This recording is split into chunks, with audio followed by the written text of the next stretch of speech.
میں دبئی میں ٹیکسی چلاتا تھا اور ہر مہینے اپنی بیوی کے اکاؤنٹ میں پیسے بھیج دیتا تھا۔ ایک دن اچانک بینک سے کال آئی کہ آپ کے بھیجے ہوئے پیسے کئی سالوں سے کسی نے نکالے ہی نہیں۔ میں فوراً پاکستان پہنچا، مگر گھر جا کر جو حقیقت سامنے آئی اس نے مجھے اندر سے توڑ دیا، کیونکہ دبئی کی چلچلاتی دھوپ اور 45 ڈگری سے زیادہ بڑھتا ہوا درجہ حرارت میری روزمرہ زندگی کا ایک لازمی حصہ بن چکا تھا۔ جہاں ہر صبح سورج کی پہلی کرن کے ساتھ ہی میری سفید رنگ کی ٹیکسی سڑکوں پر دوڑنے کے لیے تیار ہوتی تھی۔ میرا نام عثمان ہے اور میں پچھلے 7 سالوں سے اپنی زندگی کا ایک ایک لمحہ اسی گاڑی کے اسٹیئرنگ کو گھماتے ہوئے اور دبئی کی انتہائی مصروف اور پرپیچ سڑکوں کے گرد چکر کاٹتے ہوئے گزار رہا تھا۔ جب میں پہلی بار پاکستان سے ہجرت کر کے اس صحرائی ملک پہنچا تھا تو میری شادی کو صرف 2 ماہ کا قلیل عرصہ ہوا تھا۔ میری بیوی سائرہ ایک انتہائی معصوم، سیدھی سادی اور گھریلو لڑکی تھی جس کی دور مجھ تک ہی محدود تھی۔ رخصت ہوتے وقت اس کی خوبصورت آنکھوں میں بہنے والے آنسو اور اس کے نازک ہاتھوں پر رچی ہوئی میرے نام کی گہری مہندی میرے دل کے کونوں میں ہمیشہ کے لیے نقش ہو کر رہ گئی تھی۔ مگر اس وقت ہمارے مالی حالات اس قدر سنگین اور خراب تھے کہ میں اپنے ملک میں رہ کر اس کے بڑے خواب اور بنیادی ضرورتیں کبھی پوری نہیں کر سکتا تھا۔ میرے بوڑھے اور شفیق والدین کا انتقال پہلے ہی ہو چکا تھا اور پورے خاندان میں سائرہ کے سوا میرا کوئی دوسرا رشتہ دار یا غم گسار موجود نہیں تھا جس کے سہارے میں اسے چھوڑ کر جا سکتا۔ لیکن حالات کی ستم ظریفی اور غریب کے محیب سائے نے مجھے مجبور کر دیا کہ میں اپنے وطن اور اپنی نئی نویلی دلہن کو اکیلا چھوڑ کر ایک انجان ملک کی طرف رخت سفر باندھ لوں تاکہ ہماری آنے والی زندگی خوشحال اور پرسکون ہو سکے۔ اسی لیے میں نے سائرہ کو اس کے بھائی کے حوالے کیا اور خود پردیس چلا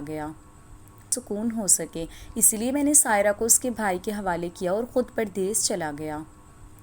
میں نے دبئی کی اس اجنبی سرزمین پر قدم رکھتے ہی دن رات کو ایک کر دیا اور 12 گھنٹے سے بھی زیادہ وقت مسلسل ٹیکسی چلانے میں گزارنے لگتا تاکہ زیادہ سے زیادہ سواریاں بٹھا سکوں اور زیادہ سے زیادہ درہم کما سکوں۔ میں نے اپنی زندگی کو بالکل ایک مشین کی طرح بنا لیا تھا جہاں آرام اور سکون کا کوئی تصور موجود نہیں تھا۔ میں روزانہ صبح سویرے اٹھتا اور رات گئے تک سڑکوں کی خاک چھانتا رہتا تاکہ اپنے خوابوں کی تعبیر حاصل کر سکوں۔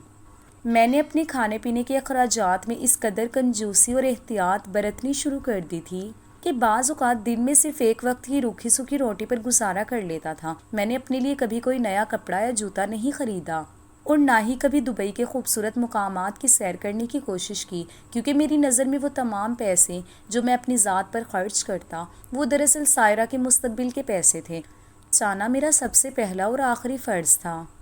ہر مہینے کی پہلی تاریخ میری زندگی کا سب سے خوبصورت اور پرسکون ترین لمحہ ہوتی تھی، جب میں شدید تھکن کے باوجود ماتھے کا پسینہ پوچھتے ہوئے منی ایکسچینج کی دکان پر جا کر کھڑا ہوتا اور سائرہ کے بینک اکاؤنٹ میں اپنی پوری کمائی کی رقم ٹرانسفر کر دیتا تھا۔ وہ اکاؤنٹ میں نے دبئی روانہ ہونے سے چند دن پہلے خود سائرہ کے نام پر اس کے اپنے شناختی کارڈ پر کھلوایا تھا تاکہ اسے کسی دوسرے انسان کے آگے ہاتھ نہ پھیلانا پڑے اور وہ عزت و احترام کے ساتھ اپنی زندگی بسر کر سکے۔ جب بھی میری فون پر سائرہ سے بات چیت ہوتی تو وہ ہمیشہ اپنی مخصوص دھیمی اور پیار بھری آواز میں مجھ سے کہتی کہ عثمان، آپ بس اپنی صحت کا خیال رکھا کریں اور وہاں اتنی سخت گرمی میں زیادہ کام نہ کیا کریں۔ پیسے تو آتے جاتے رہتے ہیں لیکن آپ کی تندرستی میرے لیے سب سے بڑھ کر ہے۔ میں آپ کے بھیجے ہوئے ایک ایک پیسے کو بہت احتیاط اور ذمہ داری کے ساتھ سنبھال کر رکھ رہی ہوں، اور جب آپ اپنی 7 سالہ مدت پوری کر کے ہمیشہ کاروبار شروع کریں گے اور اپنے رہنے کے لیے خوبصورت اور شاندار گھر تعمیر کریں گے۔ سائرہ کی یہ دلاسے اور محبت سے بھرپور باتیں میرے لیے کسی جادوئی ٹونک کا کام کرتی تھیں اور ان کو سننے کے بعد میری جسمانی تھکن اور ذہنی تناؤ منٹوں میں غائب ہو جاتا تھا۔ میں اگلے دن پھر سے دگنی محنت اور ایک نئے جذبے کے ساتھ ٹیکسی لے کر سڑکوں پر نکل جاتا تھا تاکہ اس کے ان خوبصورت خوابوں میں رنگ بھر سکوں۔ ان 7 طویل سالوں میں نے ایک بار بھی پاکستان جانے کا نہیں سوچا، حالانکہ میرا دل اپنی بیوی سے ملنے کے لیے تڑپتا تھا۔ لیکن جب بھی میں چھٹی لینے یا ہوائی جہاز کا مہنگا ٹکٹ خریدنے کے بارے میں سوچتا تو میرا ضمیر مجھے ملامت کرتا کہ جو رقم میں سفر اور عیاشی میں ضائع کروں گا وہ اگر سائرہ کے اکاؤنٹ میں چلی جائے تو ہمارے مستقبل کا گھر اور بڑا بن جائے گا۔ یہی سوچ کر میں نے اپنے جذبات اور اپنی خواہشات کا گلا گھونٹ دیا اور پردیس کی اس قید تنہائی کو خوشی خوشی گلے سے لگا لیا تاکہ میرا کل بہتر ہو سکے۔ دبئی جیسی ہو سکے۔ دبئی جیسی جدید شہر میں جہاں ہر طرف چمک دمک اور رونقیں بکھری ہوئی تھیں، میری زندگی ایک چھوٹے سے اندھیرے کمرے تک محدود تھی، جہاں میرے ساتھ 5 اور پردیسی مزدور بھی رہتے تھے۔ ہم سب اپنی اپنی مجبوریوں کے اسیر تھے اور سب کا مقصد صرف اپنے گھر والوں کو خوشیاں فراہم کرنا تھا۔ میں اکثر رات کو بستر پر لیٹ کر سائرہ کے ساتھ گزارے ہوئے ان 2 مہینوں کی یادوں کو تازہ کرتا اور اپنے دل کو بہلاتا تھا۔ سائرہ کی معصومیت اور اس کا مجھ پر اندھا اعتماد میری زندگی کا کل اثاثہ تھے۔ میں نے کبھی خواب میں بھی نہیں سوچا تھا کہ تقدیر میرے ساتھ کوئی ایسا ہولناک کھیل کھیلنے جا رہی ہے جس کا تصور ہی میری روح کو کپ کپا دے گا۔ میں اپنی سادگی میں سائرہ کے ہر جھوٹ کو سچ مانتا رہا اور اس کی ہر بات پر ایمان لاتا رہا، کیونکہ میرے نزدیک محبت کا پہلا اصول ہی اعتبار ہوتا ہے، اور میں نے اس اصول کو اپنی زندگی کا اوڑھنا بچھونا بنا لیا تھا۔ میں ہر ماہ جب رقم بینک میں منتقل کرتا تو رسید کو اپنے بٹوے میں سائرہ کے چہرے پر آنے والی مسکراہٹ کی ضمانت تھی، جنہیں دیکھ کر مجھے سکون ملتا تھا۔ ان 7 سالوں کے دوران میرے کچھ دوستوں نے مجھ سے رابطہ کیا اور کبھی کبھار مجھے فون پر اشاروں کنائیوں میں کچھ کہنے کی کوشش بھی کی، لیکن میں نے ہمیشہ ان کی باتوں کو حسد اور افواہ سمجھ کر نظر انداز کر دیا، کیونکہ میں اپنی بیوی کی وفاداری پر پکا یقین رکھتا تھا اور مجھے لگتا تھا کہ لوگ ایک پردیسی کو پریشان کرنے کے لیے ایسی من گھڑت کہانیاں بناتے ہیں۔ سائرہ جب بھی مجھ سے بات کرتی تو اس کے لہجے میں وہی پرانی عقیدت اور محبت جھلکتی تھی جو شادی کے پہلے دن تھی۔ وہ مجھے بتاتی تھی کہ اس نے گھر کے لیے کون کون سی چیزیں خریدی ہیں اور وہ کس طرح راشن کے پیسے بچا کر بینک میں جمع کروا رہی ہے۔ میں اس کی عقل مندی اور سلیقہ شعاری پر فخر کرتا تھا اور اپنے دوستوں کے سامنے اکثر اس کی تعریفیں کیا کرتا تھا کہ مجھے دنیا کی سب سے بہترین لائف پارٹنر ملی ہے، جو میری غیر موجودگی میں بھی میرے گھر اور میری کمائی کی حفاظت کر رہی ہے۔ زندگی کے دن گزرتے گئے اور پتہ ہی نہیں تھا کہ کب 7 سال کا طویل عرصہ گزر گیا۔ اس دوران میں نے تپتی ہوئی سڑکوں پر چلتے ہوئے نہ جانے کتنی بار اپنے دل کو تسلی دی کہ بس اب کچھ دن کی بات اور ہے اور پھر میں ہمیشہ کے لیے اپنے ملک واپس لوٹ جاؤں گا، جہاں سائرہ میرا انتظار کر رہی ہوگی۔ میری گاڑی کے اندر اکثر پاکستانی اور ہندوستانی مسافر بیٹھتے جو اپنے اپنے گھر والوں کے بارے میں باتیں کرتے، تو میرا دل بھی سائرہ کے لیے مچل جاتا۔ میں سوچتا کہ جب میں واپس جاؤں گا تو اسے سرپرائز دوں گا اور اس کے چہرے پر آنے والی خوشی میرے تمام دکھوں کا مداوا بن جائے گی۔ میں نے پاکستان میں اپنا ایک چھوٹا سا کاروبار شروع کرنے کا پورا پلان بنا رکھا تھا اور سائرہ کے اکاؤنٹ میں موجود لاکھوں روپے اس پلان کی بنیاد تھے۔ مجھے پورا یقین تھا کہ میری بیوی نے ان پیسوں کا بہترین استعمال سوچ رکھا ہوگا اور وہ ہماری زندگی کی نئی شروعات کے لیے بالکل تیار ہوں گی۔ پردیس کی زندگی نے مجھے بہت کچھ سکھایا تھا، لیکن اس نے مجھے رشتوں پر اندھا اعتماد کرنا بھی سکھایا تھا۔ میں اکثر رات کو دیر سے جب اپنے کمرے میں کچھ سکھایا تھا لیکن اس نے مجھے رشتوں پر اندھا اعتماد کرنا بھی سکھایا تھا۔ میں اکثر رات کو دیر سے جب اپنے کمرے میں واپس لوٹتا تو تھکن سے چور ہونے کے باوجود سائرہ کی تصویر دیکھتا اور اپنے دل کو یہ کہہ کر سلا دیتا کہ تمہاری محنت کبھی ضائع نہیں جائے گی اور تمہاری وفادار بیوی تمہارے گھر کو جنت بنا کر تمہارا استقبال کرے گی۔ یہ وہ خوبصورت وہم تھا جس کے سہارے میں نے اپنی زندگی کے قیمتی سال ایک اجنبی ملک کی سڑکوں پر گزار دیے تھے۔ وہ 7 سال جنہیں میں دبئی کے جلتے ہوئے تندور جیسے موسم میں پسینہ بہا کر گزارتا تھا، آخر کار تمام ہو چکے تھے۔ میرے دل میں اس وطن واپس لوٹنے کی تڑپ اس وقت اپنے عروج پر تھی جب میں نے اپنی ٹیکسی کو ہمیشہ کے لیے سڑک کے کنارے کھڑا کیا اور اپنی کمپنی کے دفتر جا کر اپنا استعفیٰ جمع کروا دیا۔ میرے پاس اب اتنی رقم جمع ہو چکی تھی کہ جس سے ہم پاکستان میں ایک شاندار زندگی کی شروعات کر سکتے تھے۔ میں نے ایئرپورٹ کا ٹکٹ خریدنے سے پہلے سوچا کہ کیوں نہ سائرہ کو ایک سرپرائز کال کی جائے اور اسے بتایا جائے کہ اس کا عثمان اب ہمیشہ کے لیے پردیس کی زنجیریں توڑ کر اس کے پاس واپس آ رہا ہے۔ میرے ہاتھ اس وقت ہلکے سے کانپ رہے تھے جب میں نے اپنے پرانے موبائل فون سے اس کا نمبر ملایا۔ دل میں ایک عجیب سا سسپینس اور خوشی کا طوفان برپا تھا کہ جب میں اسے کہوں گا کہ میں ایئرپورٹ پر کھڑا ہوں اور اگلی پرواز سے آ رہا ہوں تو اس کی خوشی کا کیا عالم ہوگا۔ فون کی گھنٹی بجنے لگی اور چند سیکنڈز کے بعد دوسری طرف سے سائرہ کی دھیمی سی آواز سنائی دی جس نے سلام کیا۔ اس کی آواز سنتے ہی میرے اندر کا تھکا ہوا مسافر اور زیادہ مچل اٹھا۔ میں نے اپنی آواز میں تمام محبت اور جوش کو سموتے ہوئے کہا، سائرہ مبارک ہو۔ ہمارے 7 سال کا یہ کٹھن سفر اور یہ لمبی جدائی اب ہمیشہ کے لیے ختم ہونے والی ہے۔ میں نے ٹیکسی چلانا چھوڑ دی ہے اور اب میں نے پاکستان واپسی کا ٹکٹ بھی خرید لیا ہے۔ بس اگلے 48 گھنٹوں کے اندر میں اپنے وطن، اپنی دھرتی اور اپنی سب سے قیمتی امانت یعنی تمہارے پاس پہنچ رہا ہوں۔ میں اب مزید ایک پل بھی اس پردیس میں نہیں گزار۔ میں نے امید کی تھی کہ یہ خبر سنتے ہی فون کی دوسری طرف خوشی کے مارے سچی سسکیاں گونج اٹھیں گی اور وہ خوشی سے پاگل ہو جائے گی۔ وہ کہے گی کہ جلدی آ جاؤ عثمان، میں نے بھی تمہارے انتظار میں یہ 7 سال ایک ایک دن گن گن کر گزارے ہیں اور اب میرا گھر تمہارے استقبال کے لیے سجا ہوا ہے۔ لیکن میرے ان الفاظ کے جواب میں جو خاموشی چھائی اس نے میرے دل کی دھڑکن کو ایک لمحے کے لیے روک دیا۔ وہ خاموشی اس قدر گہری تھی کہ مجھے لگا شاید فون کا لائن کنیکشن ٹوٹ گیا ہے۔ میں نے گھبرا کر کہا، سائرہ کیا تم میری آواز سن رہی ہو؟ کیا ہوا ہے؟ تم بول کیوں نہیں رہی؟ کیا میری واپسی کی خبر سن کر تمہیں خوشی نہیں ہوئی؟ چند لمحوں کی اس پراسرار خاموشی کے بعد سائرہ کی آواز اب پہلے جیسی محبت بھری اور نرم نہیں لگ رہی تھی، بلکہ اس کے لہجے میں ایک عجیب سا انہونی گھبراہٹ اور سرد مہری گھلی ہوئی تھی۔ اس نے جلدی سے اپنے گلے کو صاف کیا اور قدرے اونچی آواز اور روبدار آواز میں بولی، دیکھو عثمان، تم اس وقت اتنی جلدی اور اتنے بچکانہ پن کا مظاہرہ کیوں کر رہے ہو؟ میں نے تم سے کتنی بار کہا ہے کہ حالات اتنے آسان نہیں ہیں جتنے تم دور بیٹھ کر سوچ رہے ہو۔ ابھی تمہارا پاکستان واپس آنا بالکل بھی ٹھیک نہیں ہے۔ تم نے بس یہ سوچ لیا کہ 7 سال ہو گئے تو سب کچھ پورا ہو گیا، لیکن تم زمینی حقائق سے بالکل بے خبر ہو۔ میں اس کی بات سن کر سکتے میں آ گیا، میرا دماغ سن ہو گیا اور مجھے سمجھ ہی نہیں آئی کہ میری اپنی بیوی مجھ سے یہ کیا کہہ رہی ہے۔ میں نے ہکلاتے ہوئے کہا، سائرہ تم یہ کیا کہہ رہی ہو؟ واپسی بچکانہ پن کیسے ہو سکتی ہے؟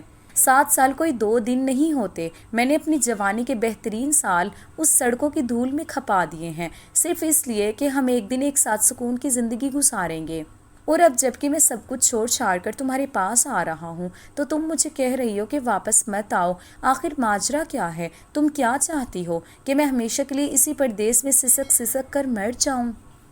سائرہ جذباتی ہونے پر بالکل بھی نرمی نہیں دکھائی، بلکہ اس کے لہجے کی سختی میں مزید اضافہ ہو گیا۔ اس نے کہا کہ عثمان، تم ہمیشہ سے ہی جذباتی باتیں کرتے ہو اور کبھی بھی حقیقت کا سامنا نہیں کرنا چاہتے۔ تم یہ سمجھ رہے ہو کہ جو لاکھوں روپے تم ہر مہینے میرے اکاؤنٹ میں بھیجتے رہے ہو وہ سارے کے سارے وہاں بینک میں محفوظ رکھے ہیں اور ان سے ہم نے کوئی پہاڑ کھڑا کر لیا ہے؟ تو تمہاری یہ بہت بڑی بھول ہے۔ وہ پیسے کوئی خزانہ نہیں تھے جو وہاں رکھے رکھے بڑھتے رہے، بلکہ اس گھر کو چلانے کے لیے بجلی کا بل، گیس کا بل، راشن، بچوں کے چھوٹے موٹے اخراجات اور میرے اپنے ذاتی خرچے بھی اسی میں سے نکلتے رہے ہیں۔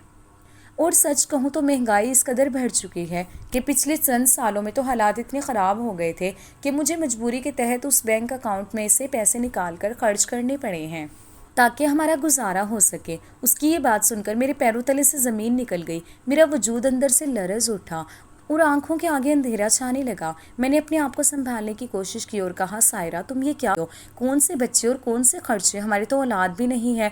اور دوسری بات یہ ہے کہ تم تو ہمیشہ مجھ سے فون پر کہتی تھی کہ عثمان، میں نے تمہارا ایک ایک روپیہ سنبھال کر رکھا ہے، میں نے تمہارے پیسے کو ہاتھ تک نہیں لگایا اور ہم ان پیسوں سے کاروبار شروع کریں گے۔ تم نے تو کبھی مجھے نہیں بتایا کہ تم اکاؤنٹ سے پیسے نکال رہی ہو، اور اگر تم گھر کے خرچے کے لیے نکال بھی رہی تھی تو کیا میرے وہ سارے پیسے اتنے سالوں میں ختم ہو گئے کہ اب میرے پاس ایک ٹکٹ کے پیسے بچانے کے علاوہ کچھ نہیں بچا؟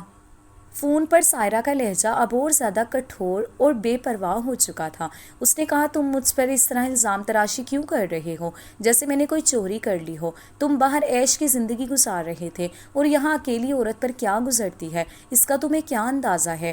مہنگائی نے کمر توڑ دی ہے، کرائے بڑھ گئے ہیں اور پھر کچھ گھریلو ضرورتیں ایسی ہوتی ہیں جن کا تم جیسے پردیسیوں کو کبھی علم نہیں ہوتا۔ تم نے 7 سال گزار دیے تو کیا ہوا؟ وہاں تمہیں 2 وقت کی روٹی تو ملتی تھی نا، لیکن یہاں میرے لیے ایک ایک دن گزارنا مشکل ترین ہو گیا تھا۔ اور جہاں تک بات ہے پیسوں کی، تو وہ جتنے بھی تھے وہ اب استعمال ہو چکے ہیں، اور میں بھائی کے بچوں کی بات کر رہی ہوں۔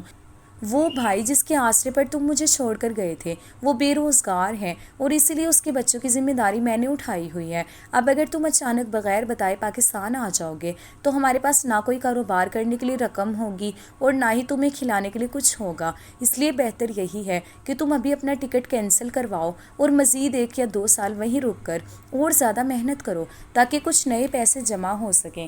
میں سن ہو کر وہیں کھڑا رہ گیا، میرے ہاتھ سے فون نیچے گرتے گرتے بچا۔ میں نے کانپتے ہوئے ہاتھوں سے فون کو کان کے ساتھ لگائے رکھا اور اپنی ہی بیوی کی یہ باتیں سنتا رہا جن میں اب وہ محبت کی بجائے ایک سرد حساب کتاب اور بے رخی صاف جھلک رہی تھی۔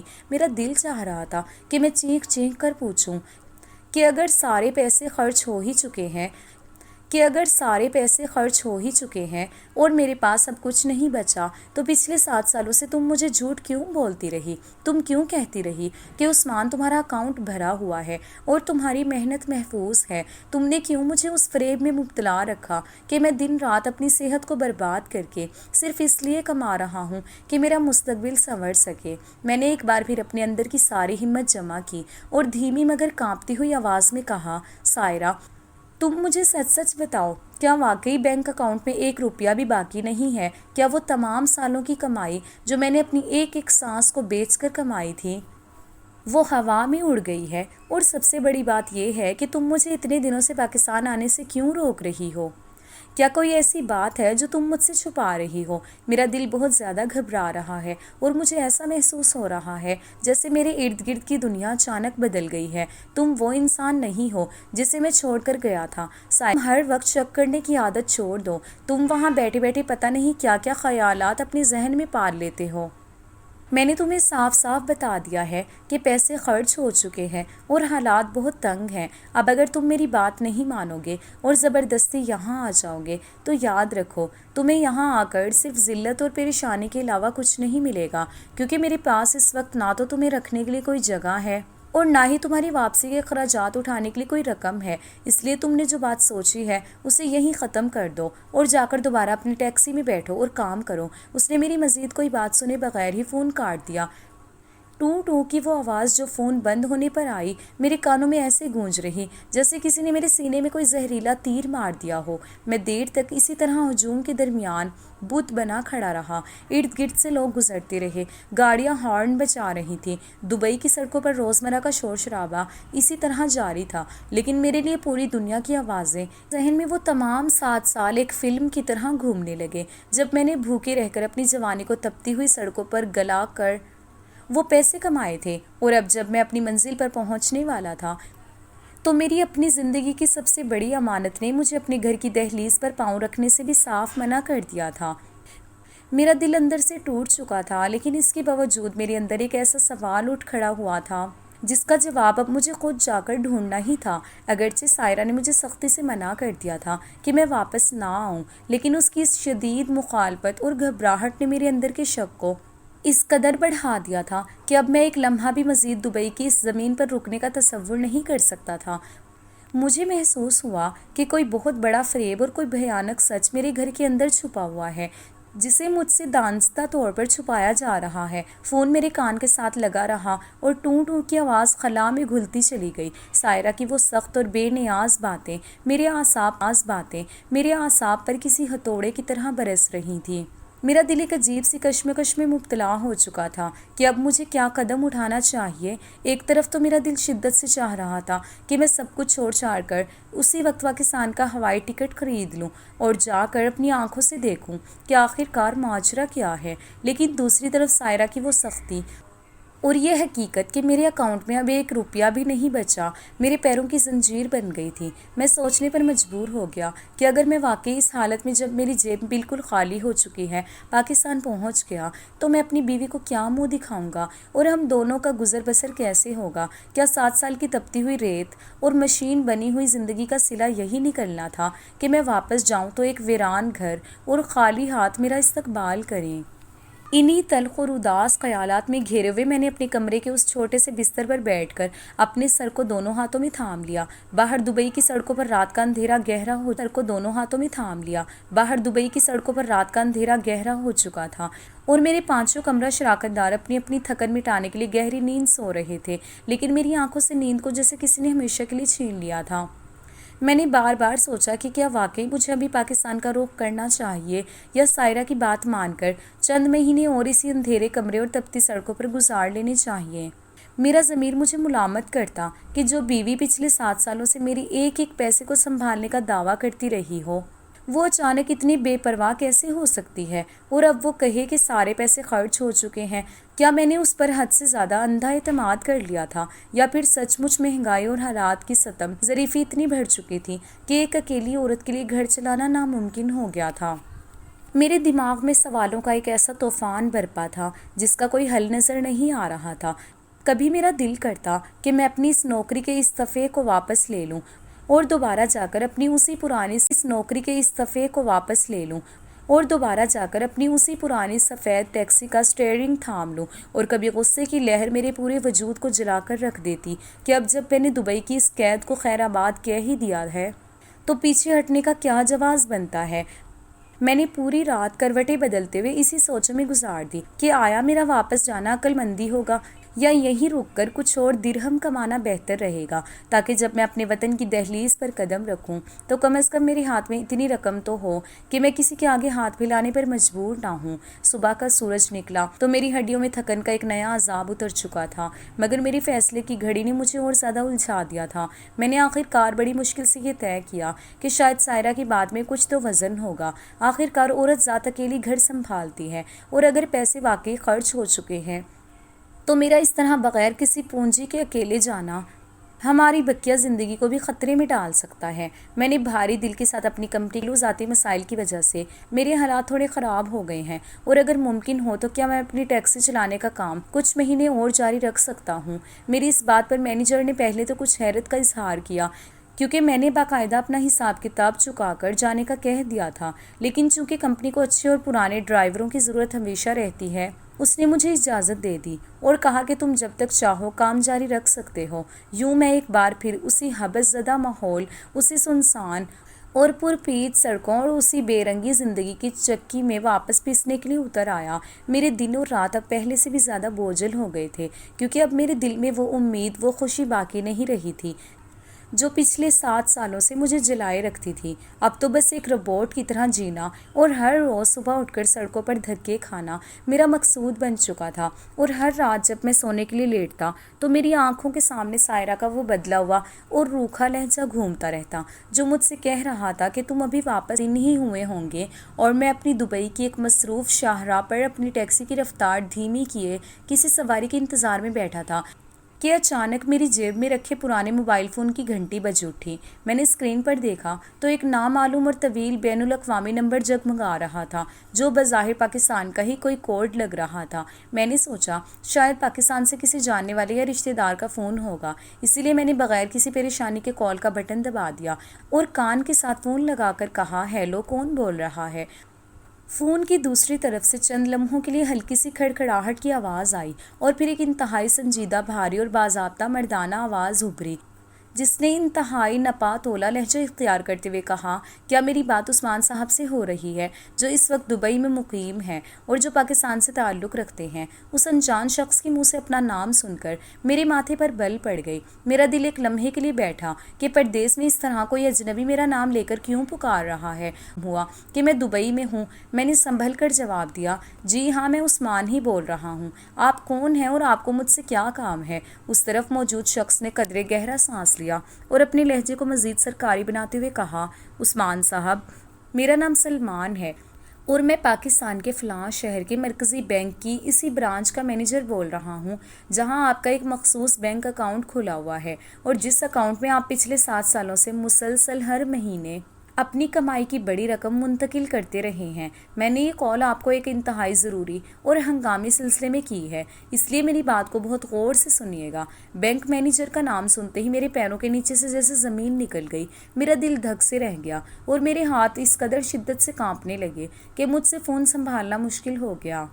میرے ذہن میں بجلی کی سی تیزی سے وہ تمام باتیں گردش کرنے لگی جو چند دن پہلے سائرہ نے مجھ سے کہی تھی کہ سارے پیسے خرچ ہو چکے ہیں۔ بجلی کے بل، راشن اور گھریلو اخراجات کی وجہ سے اکاؤنٹ میں 1 روپیہ بھی باقی نہیں بچا۔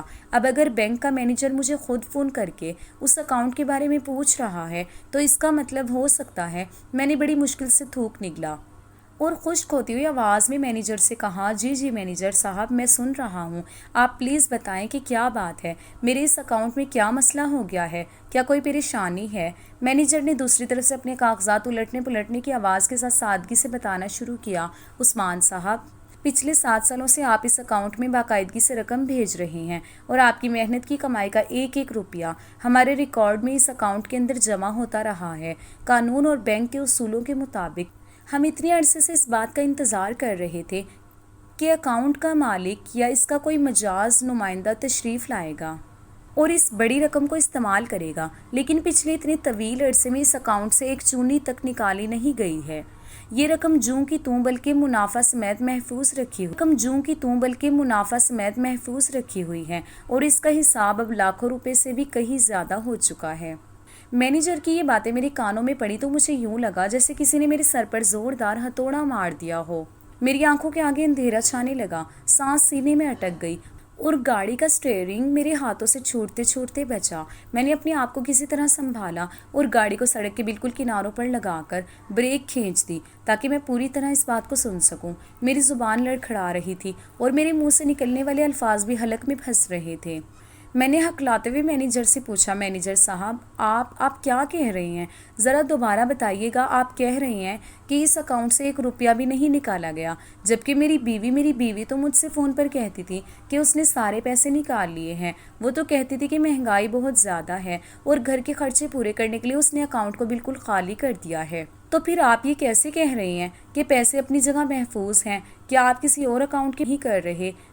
میرا شناختی کارڈ نمبر آپ کے پاس موجود ہے نا؟ ذرا اچھے سے چیک کریں۔ بینک مینیجر نے میری اس گھبراہٹ اور حیرت پر ہمدردانہ کہکا لگایا اور کہا، عثمان صاحب، میں کوئی غلط بات نہیں کر رہا ہوں اور نہ ہی میں کسی اور اکاؤنٹ کی بات کر رہا ہوں۔ میں نے باقاعدہ آپ کے اسی اکاؤنٹ نمبر، اسی شناختی کارڈ اور اسی نام کو سامنے رکھ کر سسٹم کھولا ہوا ہے جس پر یہ تمام ٹرانزیکشنز پچھلے 7 سالوں سے ہو رہی ہے۔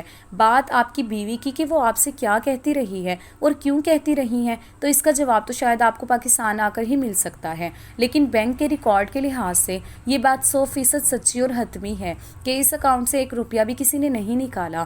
ہاں، البتہ ہمارے بینک کے قواعد کے مطابق اگر کوئی اکاؤنٹ اتنے طویل عرصے تک غیر فعال رہے اور اس کا کوئی بھی صارف لین دین یا انکوائری کے لیے سامنے نہ آئے تو بینک کی پالیسی کے تحت ہمیں قانونی کارروائی کرنا پڑتی ہے۔ اور چونکہ یہ رقم اب بہت زیادہ بڑی ہو چکی ہے اور اس کا حال نظر نہیں آ رہا تھا، اس لیے میں نے ذاتی دلچسپی لے کر آپ کا یہ نمبر نکالا اور آپ سے رابطہ کیا تاکہ آپ کو آگاہ کر سکوں کہ آپ فوراً اس معاملے کو دیکھیں، ورنہ بینک کے ضابطوں کے تحت یہ فنڈز کسی اور مرحلے میں داخل ہو سکتے ہیں۔ مینیجر کی آخری بات میرے پورے وجود کو برف کی طرح ٹھنڈا کرنے کے لیے کافی تھی۔ میرے ہاتھ سے فون چھٹ کر میری گود میں گر گیا، میری پیشانی پر پسینے کے موٹے موٹے قطرے چمکنے لگے اور میری سانسیں اتنی تیز ہو گئیں کہ مجھے یوں محسوس ہوا جیسے میرے دل کا دورہ پڑنے والا ہو۔ میں نے بڑی مشکل سے کانپتے ہوئے ہاتھوں سے فون اٹھایا اور مینیجر سے التجا بھرے لہجے میں کہا، مینیجر صاحب، خدا کے لیے آپ فون مت کاٹیں، میری بات سنیں۔ اس کا مطلب ہے کہ جو کچھ سائرہ پچھلے 7 سالوں سے مجھ سے کہتی رہی وہ سب ایک گھنونا فریب تھا۔ وہ مجھ سے جھوٹ بولتی رہی کہ پیسے خرچ ہو گئے ہیں، جبکہ حقیقت میں اس نے اکاؤنٹ کو ہاتھ تک نہیں لگایا۔ لیکن وہ ایسا کیوں کرے گی؟ ایک بیوی اپنے شوہر کے خون پسینے کی کمائی کو اپنے پاس محفوظ رکھے، اس میں سے ایک پائی بھی نہ نکالے۔ سارے پیسے ختم ہو چکے ہیں اور تم پاکستان واپس مت آؤ۔ اس کے پیچھے کون سا راز چھپا ہو سکتا ہے؟ کیا آپ مجھے کچھ بتا سکتے ہیں؟ دوسری طرف سے مینیجر نے افسوس بھرے لہجے میں کہا، عثمان صاحب، بینک کا کام صرف پیسوں کی حفاظت کرنا اور ان کا ریکارڈ رکھنا ہوتا ہے۔ لوگوں کے گھروں کے اندر کیا پک رہا ہے اور کون کس سے کیا چھپا رہا ہے، اس کا حساب کتاب رکھنا ہمارا کام نہیں ہے۔ میں نے آپ کو صرف قانونی طور پر اور انسانی ہمدردی کے تحت مطلع کر دیا ہے کہ آپ کے پیسے بالکل محفوظ ہیں اور وہیں پڑے ہیں جہاں آپ نے جمع کروائے تھے۔ اب آگے کا فیصلہ آپ نے خود کرنا ہے کہ آپ نے اس معاملے کو کیسے سنبھالنا ہے، کیونکہ میرا خیال ہے کہ اتنی بڑی رقم اور اس طرح کا پراسرار رویہ کسی بہت بڑے طوفان کا پیش خیمہ ہو سکتا ہے۔ آپ جتنی جلدی ہو سکے پاکستان کا رخ کریں اور اپنی گتھی کو خود سلجھائیں۔ اتنا کہنے کے بعد مینیجر نے شکریہ ادا کرتے ہوئے فون کاٹ دیا اور پیچھے صرف وہی اندھیری ٹو ٹو کی آواز رہ گئی۔ سلجھائیں۔ اتنا کہنے کے بعد مینیجر نے شکریہ ادا کرتے ہوئے فون کاٹ دیا اور پیچھے صرف وہی اندھیری ٹو ٹو کی آواز رہ گئی جس نے میرے کانوں میں گھنٹیوں کی طرح بجنا شروع کر دیا تھا۔ میں دیر تک اپنی ٹیکسی کے اندر گم سم بیٹھا رہا۔ باہر سڑک پر گاڑیوں کا شور، مسافروں کی آوازیں اور دبئی کی رنگین فضا اب میرے لیے بالکل بے معنی ہو چکی تھی۔ میرے دماغ میں بس ایک ہی جملہ گونج رہا تھا کہ پیسے محفوظ ہیں، پیسے خرچ نہیں ہوئے۔ سائرہ جھوٹ بول رہی تھی۔ یہ سچائی میرے لیے اتنی ہولناک اور شاکنگ تھی کہ اس نے میری 7 سال کی پوری محنت اور میرے تمام خوابوں کو ایک لمحے میں ریزہ ریزہ کر کے رکھ دیا تھا۔ اگر وہ پیسے خرچ ہی نہیں ہوئے تھے تو پھر سائرہ نے مجھے یہ کیوں کہا کہ تم واپس مت آؤ؟ کیوں اس نے مجھے اتنی سختی سے روکا تھا کہ ہمارے پاس ایک ٹکٹ کے بھی پیسے نہیں ہیں؟ اس سوال کا جواب اب میرے پاس صرف اور صرف ایک ہی بچا تھا، اور وہ یہ تھا کہ میری غیر موجودگی میں میرے اس چھوٹے سے گھر کے اندر کچھ ایسا گھناؤنا سچ چھپا ہوا تھا جسے سائرہ مجھ سے چھپانا وہ نہیں چاہتی تھی کہ میں کبھی بھی پردیس کی اس قید سے آزاد ہو کر واپس اپنے گھر آ سکوں۔ میرے اندر اب دبئی کی اس مٹی میں ایک لمحہ بھی مزید رکنے کی سکت نہیں بچی تھی۔ میرا وہ شک جو 15 دن پہلے محض ایک ہلکا سا وسوسہ تھا، اب بینک مینیجر کی اس کال کے بعد ایک ایسا سچ بن چکا تھا جس نے میری روح کو جھنجھوڑ کر رکھ دیا تھا۔ میں نے اب ایک سیکنڈ کی بھی دیری کیے بغیر اپنی ٹیکسی کو سٹارٹ کیا، ایکسیلیٹر پر پاؤں رکھا اور سیدھا اپنی کمپنی کے دفتر کی طرف گاڑی دوڑا دی، جہاں میں نے پہنچتے ہی اپنے مینیجر کے سامنے استعفیٰ پٹک دیا اور کہا کہ مجھے اب مزید ایک دن بھی یہاں کام نہیں کرنا، مجھے اسی وقت اپنے وطن واپس جانا ہے۔ کمپنی کے لوگوں کو میری اس اچانک تبدیلی پر سخت حیرت ہوئی، لیکن میرے چہرے کا وہ وحشت ناک اور خوفناک رنگ دیکھ کر کسی نے مجھ سے مزید بحث کرنے کی جرت نہیں کی۔ میں نے اپنی جمع پونجی سے ہوائی اڈے کا ٹکٹ کٹایا اور اپنے چند پرانے کپڑے ایک چھوٹے سے بیگ میں ٹھوسے اور سیدھا دبئی کے انٹرنیشنل ایئرپورٹ کی طرف بھاگ اٹھا۔ پرواز کے دوران جب جہاز بادلوں کو چیرتا ہوا تو میری آنکھوں سے بہنے والے آنسو تھمنے کا نام نہیں لے رہے تھے۔ میرے دل میں ایک طرف اس بات کا سکون تھا کہ میری کمائی ہوئی دولت بینک میں محفوظ رکھی ہے، لیکن دوسری طرف اس خوف نے میرے دل کو جکڑ کر رکھا تھا کہ جب میں اپنے گھر کی دہلیز پر پہنچوں گا تو وہاں مجھے کون سا بھیانک منظر یا کون سی حقیقت میرا انتظار کر رہی ہوگی۔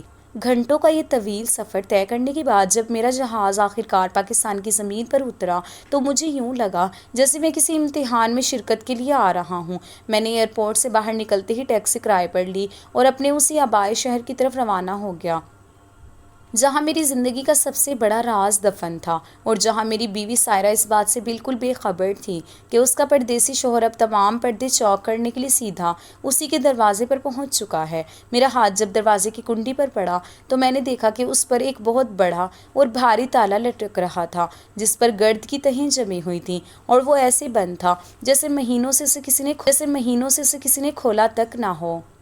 میں پتھر کا بت بنا اس تالے کو دیکھتا رہا۔ میرا دماغ سن ہو گیا کہ اگر سائرہ گھر پر موجود نہیں ہے اور گھر کو تالا لگا ہوا ہے تو وہ اتنے دنوں سے مجھ سے فون پر یہ کیوں کہہ رہی تھی کہ وہ گھر میں اکیلی ہے اور مہنگائی کی وجہ سے اس کے لیے 2 وقت کی روٹی کا انتظام کرنا بھی مشکل ہو رہا ہے۔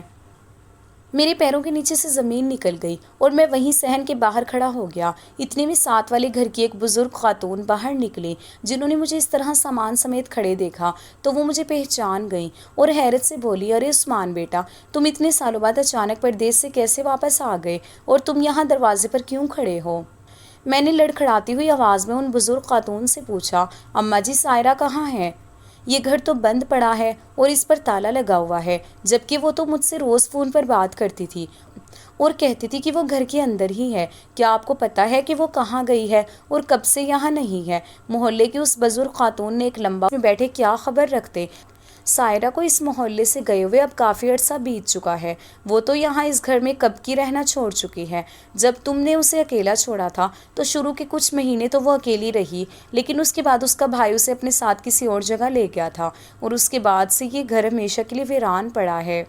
اور اس پر تالا لگا ہوا ہے۔ اماں جی کی یہ بات سن کر میرے سینے میں جیسے کسی نے خنجر کھونپ دیا ہو۔ میرے ہاتھ سے بریف کیس چھوٹ کر زمین پر گر گیا۔ مجھے سمجھ ہی نہیں آ رہی تھی کہ یہ سب کیا ہو رہا ہے۔ اگر سائرہ اس گھر میں رہ ہی نہیں رہی تھی تو پھر وہ کون سا گھر تھا جہاں سے وہ مجھے فون کرتی تھی اور مجھ سے جھوٹ بولتی تھی کہ وہ گھریلو اخراجات کے لیے میرے بینک اکاؤنٹ سے پیسے نکال رہی ہے۔ میں نے بغیر کسی اور تاخیر کے فوراً اسی ٹیکسی والے کو دوبارہ اشارہ کیا اور کہا کہ مجھے جلدی سے سائرہ کے بھائی کے گھر لے چلو، جس کا پتہ میرے پاس موجود تھا۔ ٹیکسی تیزی سے دوڑتی ہوئی مطلوبہ ایڈریس پر پہنچی تو مجھے یقین ہی نہیں آیا کہ یہ سائرہ کے بھائی کا گھر ہے، کیونکہ جب ٹیکسی تیزی سے دوڑتی ہوئی مطلوبہ ایڈریس پر پہنچی تو مجھے یقین ہی نہیں آیا کہ یہ سائرہ کے بھائی کا گھر ہے، کیونکہ جب میری ٹیکسی اس علاقے کے ایک سب سے بڑے اور عالی شان بنگلے کے سامنے جا کر رکی تو میں دنگ رہ گیا۔ اس گھر کی شان و شوکت اور اس کے باہر کھڑی قیمتی گاڑیوں کو دیکھ کر میری عقل دنگ رہ گئی۔ مجھے یقین ہی نہیں آ رہا تھا کہ یہ وہی سائرہ کا بھائی ہے جو کچھ سال پہلے تک 2 وقت کی روٹی کے لیے بھی محنت مزدوری کرتا تھا اور آج اتنے بڑے محل جیسے گھر میں رہ رہا تھا۔ میں نے لرزتے ہوئے قدموں سے اس عالی شان بنگلے کے بڑے اور بھاری گیٹ کی طرف قدم بڑھایا اور بیل کا بٹن دبا دیا۔ چند لمحوں کے بعد گیٹ کا ایک حصہ کھلا اور سامنے ایک نوکر کھڑا تھا، جس نے مجھے اس حلیے میں دیکھا تو پوچھا، آپ کو کس سے ملنا ہے؟ میں نے اس کو دھکا دیا اور کہا کہ مجھے اندر سائرہ کے بھائی سے ملنا ہے۔ میں اندر کی طرف لپکا اور جیسے ہی ڈرائنگ روم میں داخل ہوا میری آنکھیں پھٹی کی پھٹی رہ گئیں۔ اندر کا سارا ماحول کسی محل جیسا تھا، اٹھا ہوا تھا۔ مجھے اس طرح اچانک اندر داخل ہوتے دیکھ کر سائرہ کا بھائی اٹھ کھڑا ہوا اور اس کے چہرے کا رنگ پیلا پڑ گیا۔ اس کی آنکھوں میں خوف اور گھبراہٹ دوڑ گئی۔ وہ مجھے دیکھ کر اس طرح ہکا بکا رہ گیا جیسے اس نے کسی روح کو دیکھ لیا ہو۔ میں نے غصے سے کانپتے ہوئے اس سے پوچھا کہ میری بیوی کہاں ہے؟ مجھے سائرہ سے ملنا ہے، وہ کہاں چھپی بیٹھی ہے؟ سائرہ کا بھائی میری اس حالت اور غصے کو دیکھ کر اور زیادہ گھبرا گیا۔ اس نے اپنے ہاتھ جوڑ لیے اور لڑکھڑاتی ہوئی آواز میں کہا، عثمان بھائی، مجھ سے گناہ ہو گیا، مجھے معاف کر دو۔ سائرہ یہاں اس گھر میں موجود نہیں ہے، وہ اب اس دنیا میں یا اس گھر میں اس طرح نہیں رہ سکتی جیسے تم سمجھ رہے ہو۔ میں نے غصے سے آگے بڑھ کر اس کا گریبان پکڑ لیا اور دھاڑتے ہوئے کہا، مجھ سے چالاکیاں مت کرو اور مجھے سچ سچ بتاؤ کہ میری بیوی کہاں ہے؟ تم نے اس کے ساتھ کیا کیا ہے؟ کیا تم نے اسے مار ڈالا ہے یا کہیں چھپا کر رکھا ہے؟ جلدی بتاؤ ورنہ میں آج اس پورے گھر کو آگ لگا دوں گا۔ سائرہ کا بھائی خوف کے مارے کانپنے لگا، اس کی آنکھوں سے آنسو بہنے لگے اور وہ پھوٹ پھوٹ کر روتے ہوئے بولنے لگا، عثمان بھائی، مجھ سے اور میری بہن سے بہت بڑی غلطی ہو گئی ہے۔ جب تم دبئی گئے تھے اور ہر مہینے پیسے بھیجتے رہے تو ہمارے حالات بہت برے تھے، لیکن کچھ ہی عرصہ بعد سائرہ کی ملاقات ایک بہت بڑے اور کروڑ پتی انسان سے ہو گئی۔ وہ شخص بہت امیر تھا اور وہ سائرہ پر فدا ہو گیا تھا۔ سائرہ نے اس سے جھوٹ بولا کہ وہ غیر شادی شدہ ہے اور اس نے اس کروڑ پتی شخص سے شادی کر لی۔ وہ شخص اس کو اپنے ساتھ اس عالی شان بنگلے میں لے آیا اور اب سائرہ اسی کے ساتھ یہاں عیش و آرام کی زندگی گزار رہی ہے۔ یہ سن کر میرے پیروں تلے سے زمین نکل گئی، میرے جسم کا ایک ایک قطرہ یخ ہو گیا۔ میرا دل چاہ رہا تھا کہ وہیں زمین پھٹ جائے اور میں اس کے اندر سما جاؤں۔ میں نے غصے اور حیرت سے چیخ کر کہا، تو پھر وہ پچھلے 7 سالوں سے مجھ سے یہ جھوٹ کیوں بولتی رہی؟ کیوں کہتی رہی کہ وہ مجھ سے محبت کرتی ہے اور میرے پیسے سنبھال کر رکھ رہی ہے؟ اور اس نے مجھے پاکستان آنے سے کیوں روکا تھا؟ سائرہ کا بھائی زمین پر بیٹھ کر روتے ہوئے کہنے لگا، وہ اس لیے تم سے جھوٹ بولتی رہی اور کہتی رہی کہ پیسے ختم ہو گئے ہیں، کیونکہ وہ اپنے اس نئے کروڑ پتی شوہر کے پیسوں پر عیش کر رہی تھی اور یہ سارا عالی شان بنگلہ اور یہ نوکر چاکر اسی نئے شوہر کے دیے ہوئے ہیں۔ سائرہ نہیں چاہتی تھی کہ تم واپس آؤ، کیونکہ وہ ڈرتی تھی کہ اگر تم واپس آ گئے تو اس کا یہ سارا جھوٹ اور یہ عیش و آرام کا فریب دنیا کے سامنے کھل جائے گا اور اس کے نئے شوہر کو پتہ چل جائے گا کہ وہ پہلے سے شادی شدہ ہے اور اس کا ایک پردیسی شوہر بھی موجود ہے۔ یہ الفاظ میرے کانوں میں پڑے تو مجھے یوں لگا جیسے کسی نے میرے سینے میں جلتا ہوا انگارہ رکھ دیا ہو۔ میری بیوی ایک حرام رشتے میں ایک کروڑ پتی شخص کے ساتھ عیش کر رہی تھی اور میں وہاں دبئی کی تپتی ہوئی سڑکوں پر پسینہ بہا کر اس کے نام پر اپنی جوانی گلا رہا تھا۔ میرا خون کھول اٹھا۔ میں نے اس بھائی کو وہیں دھکا دیا اور کہا کہ مجھے اس کا وہ نیا شوہر کہاں ہے؟ اس کا پتہ بتاؤ۔ میں آج اس سب کا مکروہ چہرہ سب کے سامنے بے نقاب کر کے رہوں گا۔ سائرہ کا بھائی رونے لگا اور اس نے مجھے دوسرے شوہر کی اس بڑی فیکٹری اور اس کے دفتر کا پتہ بتا دیا جہاں وہ اس وقت موجود تھا، اور ایک لمحے کی بھی دیری کیے بغیر وہاں سے میں باہر نکلا اور سیدھا اس کروڑ پتی شخص کے دفتر جا پہنچا۔ میں نے دروازہ کھولا تو وہ شخص اپنے شاہانہ دفتر میں آرام سے بیٹھا ہوا تھا۔ میں نے اندر جا کر اس کے سامنے وہ تمام بینک رسیدیں اور وہ سارے ثبوت پٹخ دیے اور کہا کہ جس عورت کو تم اپنی بیوی سمجھ کر اس بنگلے میں بٹھائے بیٹھے ہو وہ دراصل میری بیوی ہے، اور ہم دونوں کا نکاح آج بھی قائم ہے۔ وہ پچھلے 7 سالوں سے میرے ساتھ فریب کر رہی ہے اور تم سے جھوٹ بول کر اس نے تمہاری زندگی اور میری زندگی دونوں کو برباد کر دیا ہے۔ وہ کروڑ پتی شخص میری یہ بات سن کر ایک لمحے کے لیے دنگ رہ گیا، اس کے چہرے کا رنگ اڑ گیا۔ اس نے فوراً سائرہ کو فون کیا اور اسے بلایا۔ جب سائرہ اسی دفتر میں داخل ہوئی اور اس نے مجھے اپنے سامنے کھڑا دیکھا تو اس کے پیروں کے نیچے سے زمین نکل گئی، وہ سکتے میں آ گئی اور اس کا سارا جھوٹ ایک ہی لمحے میں بے نقاب ہو گیا۔ اس کروڑ پتی شخص نے جب سائرہ سے پوچھا کہ کیا یہ سچ کہہ رہا ہے تو سائرہ گھبرا کر زمین پر بیٹھ گئی اور رونے لگی، اور اس نے اس بات کا اقرار کر لیا کہ وہ پہلے سے میری بیوی ہے۔ یہ سچ سنتے ہی اس کروڑ پتی شخص کا غصہ آسمان کو چھونے لگا۔ اس نے ایک پل کی بھی دیری کیے بغیر سائرہ کو وہیں سب کے سامنے دھکے دیے اور غصے سے چیختے ہوئے کہا کہ تم نے میرے ساتھ بھی فریب کیا ہے اور ایک دھوکے کی بنیاد پر میری زندگی میں داخل ہوئی ہو۔ نکاح اور جھوٹ کا یہ کھیل اب مزید نہیں چلے گا، دفع ہو جاؤ میری نظروں کے سامنے سے۔ اور اس نے سائرہ کو اسی وقت اپنے گھر اور اپنی زندگی سے دھکے دے کر باہر نکال دیا۔ سائرہ روتی ہوئی میرے پیروں میں گر گئی اور مجھ سے معافی مانگنے لگی کہ عثمان مجھے معاف کر دو، مجھ سے بہت بڑی غلطی ہو گئی ہے۔ میں نے اس کے چہرے کی طرف دیکھا جس میں اب نہ تو وہ پہلے جیسی معصومیت تھی اور نہ ہی کوئی شرمندگی، بلکہ صرف ایک مطلبی عورت کا مکروہ چہرہ تھا۔ میں نے اپنی پیر کو اس کے ہاتھ سے چھڑایا اور نفرت سے اس کی طرف دیکھتے ہوئے کہا کہ آج سے تم میرے لیے مٹی کے برابر بھی نہیں ہو، میں تمہیں طلاق دیتا ہوں، طلاق دیتا ہوں، طلاق دیتا ہوں۔ میں وہاں سے باہر نکلا، سیدھا اس بینک کی برانچ میں گیا جہاں میرے 7 سالوں کی خون پسینے کی کمائی کے وہ کروڑ روپے محفوظ رکھے ہوئے تھے۔